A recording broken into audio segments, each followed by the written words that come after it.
శ్రీమతి వర్షా కులకర్ణి గారి అత్తగారు శ్రీమతి మనీషా కులకర్ణి. వయస్సు 69 సంవత్సరాలు. తీవ్రమైన లివర్ సిరోసిస్ వ్యాధితో బాధపడుతున్నారు. వ్యాధి అంతగా పెరిగిపోయింది కాబట్టి డాక్టర్లు తదుపరి చికిత్సగా లివర్ ట్రాన్స్ప్లాంట్ చేయించుకోవాలని సూచించారు. కుటుంబానికి ఇది చాలా కష్టమైన సమయం. ఎందుకంటే లివర్ ట్రాన్స్ప్లాంట్ ఒక పెద్ద మరియు ప్రమాదకరమైన ప్రక్రియ.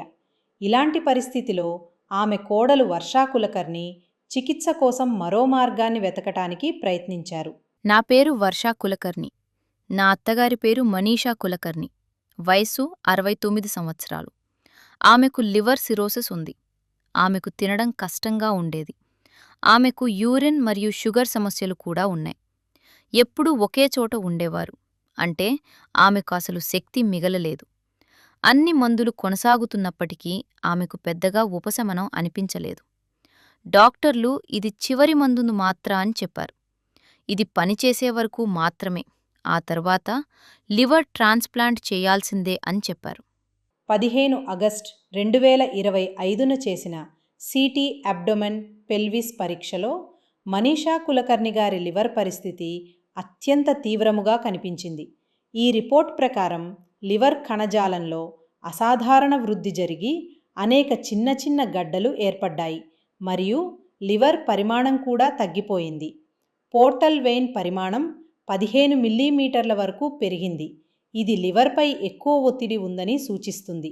అదనంగా పొట్టలో ఎక్కువ మొత్తంలో ద్రవం, నీరు కూడి ఉన్నట్లు కనిపించింది. ఇలాంటి తీవ్రమైన పరిస్థితిలో వారి కుటుంబం మోడర్న్ హోమియోపతి చికిత్సను ఎంచుకోవాలని నిర్ణయించింది. తర్వాత నేను ఆన్లైన్లో యూట్యూబ్లో చూశాను. ఇంకా ఏ ఇతర చికిత్సా ఎంపికలు ఉన్నాయో తెలుసుకోవడానికి. అప్పుడు నాకు మోడర్న్ హోమియోపతి అనే పేరు తెలిసింది. నేను చాలా రివ్యూలు చదివాను. ఆ తర్వాత ఖచ్చితంగా నిర్ణయించుకున్నాను, నా అత్తగారిని ఇక్కడికే తీసుకువస్తానని. మోడర్న్ హోమియోపతి చికిత్స ప్రారంభమైన తర్వాత మార్చి 10, 2026న మళ్లీ పరీక్షలు నిర్వహించారు. ఈ రిపోర్ట్లో మనీషా కులకర్ణి గారి లివర్లో గణనీయమైన మెరుగుదల కనిపించింది. లివర్ పరిమాణం మెరుగుపడి ఇప్పుడు 12.1 సెంటీమీటర్లుగా మారింది మరియు పోర్టల్ వెయిన్ పరిమాణం కూడా సాధారణ స్థితికి వచ్చింది. అలాగే ఇంట్రాహెపాటిక్ బిలియరీ రాడికల్స్ పూర్తిగా సాధారణంగా కనిపించాయి. అదనంగా సిబిడి డైలేటెడ్ కాలేదు. దీని ద్వారా పిత్తనాళాల్లో ఎలాంటి అడ్డంకి లేదని సూచిస్తోంది. మొత్తంగా ఈ రిపోర్ట్ ద్వారా మనీషా కులకర్ణి గారి లివర్ పరిస్థితిలో సానుకూల మార్పులు మరియు స్థిరత్వం వచ్చినట్లు స్పష్టమైంది. వారి ఆరోగ్యం ముందు కంటే మెరుగైంది. ఈ మెరుగుదల ఎంతో ఆశాజనకంగా ఉండటంతో ఇకపై లివర్ ట్రాన్స్ప్లాంట్ అవసరం ఉండకపోవచ్చని ఆశ కలిగింది.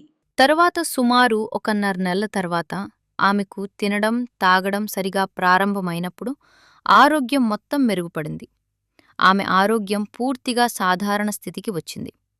ముందుగా చాలా సన్నగా మారిపోయిన లివర్ ఇప్పుడు మళ్లీ సాధారణ పరిమాణానికి వచ్చింది. ఎల్ఎఫ్టి కూడా పూర్తిగా నార్మల్గా వచ్చింది. ఇప్పటి వరకు 2 నుంచి 3 రిపోర్టులు వచ్చాయి. డాక్టర్ విజయ్ కుమార్ మానే గారి ఔషధం చాలా మంచి ఫలితాలిచ్చింది. వారి వల్ల మా అత్తగారిలో చాలా పెద్ద మార్పు వచ్చింది. అందుకే నేను అందరికీ చెప్పాలనుకుంటున్నాను, ఎవరికైనా లివర్ సమస్య ఉంటే వారు ఈ చికిత్సను తీసుకోవాలి. దీనికి ఎలాంటి సైడ్ ఎఫెక్ట్స్ లేవు. ఒక సమయంలో మనీషా కులకర్ణి గారికి లివర్ ట్రాన్స్ప్లాంట్ మాత్రమే ఒకే ఒక్క ఎంపికగా చెప్పబడింది. కానీ ఈరోజు వారి ఆరోగ్యంలో కనిపిస్తున్న మెరుగుదల మోడర్న్ హోమియోపతి చికిత్స వల్ల సాధ్యమైంది.